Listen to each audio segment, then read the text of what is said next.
अफ्रीकी देश गाम्बिया में कल सिरप पीने से 66 बच्चों की मौत हो गई और ये दवा भारतीय फार्मा कंपनी मेडेन ने बनाई थी, जिसके बाद डब्ल्यूएचओ ने भी कई चिंताएं जाहिर की थीं। बहरहाल गाम्बिया सरकार ने सिरप की खरीद बिक्री पर पाबंदी लगाई है और सिरप बनाने वाली हरियाणा की कंपनी पर फिलहाल ताला लग गया है।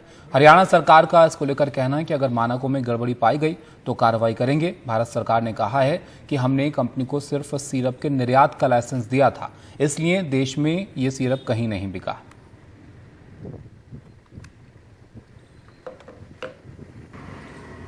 स्वास्थ्य मंत्रालय इस बात को लेकर बहुत अड़ा हुआ था कि डब्ल्यूएचओ को जो नॉर्म्स फॉलो करने चाहिए थे एडवाइजरी और गाइडलाइन जारी करने से पहले इस दवाई को लेकर, जो प्रोडक्ट हैं 4 प्रोडक्ट, उससे पहले भारत को उसके बैच नंबर बताने बहुत जरूरी थे और वो बताए नहीं गए।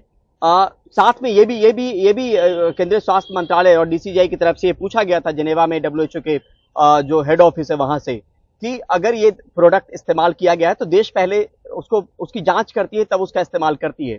तो क्या गाम्बिया में इसकी जांच हुई थी या नहीं हुई थी? तो ये तमाम सवाल और जवाब तलाशने की कोशिश कर रहा था केंद्रीय स्वास्थ्य मंत्रालय, क्योंकि ये सिर्फ एक कंपनी की बात नहीं है, पूरे देश की साख को लेकर सवाल यहाँ पर उठना बहुत लाजमी है।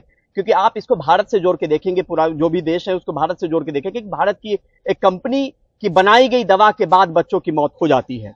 यहाँ पर अपने स्तर पे यहाँ पे जब दबाव बना है और डब्ल्यूएचओ ने जब कहा है, तब यहाँ पे सैंपल लिए गए जिसको कोलकाता भेजा गया है और उसके परिणाम कल तक उम्मीद है कि वो आ जाए। केंद्रीय स्वास्थ्य मंत्रालय के जो सूत्र हमें बता रहे हैं वो कल तक वो जो दवाई जिसपे सवालों के घेरों में है उसका परिणाम जो है वो आ जाएगा। लेकिन इस बीच जो हमें कुछ जानकारी मिल रही है कि ये तमाम दवाइयां केंद्रीय स्वास्थ्य मंत्रालय ने बहुत साफ कर दिया है कि भारत में नहीं बेची गई, ये चारों प्रोडक्ट जिस नाम से ये दवाइयां हैं। लेकिन इसके पहले आपको बताएं कि ये मेडेन फार्मास्यूटिकल के नाम पे जो प्रोडक्ट वो पहले से बनाती रही है देश में, उसमें शिकायतें बिहार से लेकर केरला, गुजरात, जम्मू कश्मीर और वियतनाम तक से आई है। इनके जो प्रोडक्ट पुराने वक्त में बने हैं वहां से शिकायतें आई हैं और यानी सब स्टैंडर्ड को लेकर ये सवालों के घेरे में रही है ये कंपनी पहले से। तो यहाँ पे सवाल उठना लाजमी है कि जो भारत के ड्रग कंट्रोलर हैं, क्या इस बाबत उन्होंने कोई स्टेप उठाया इतने वक्त में, ताकि ये नौबत आज जो आई है वो नौबत आने से पहले बच जाती है। अगर कोई कंपनी बार बार वायलेट कर रही है नियम कायदे कानून को लेकर या सब स्टैंडर्ड उसकी दवाई है, तो उसको लेकर एक मुकम्मल जो है वो जांच पड़ताल जरूर करनी चाहिए थी एक्सपोर्ट लाइसेंस देने से पहले।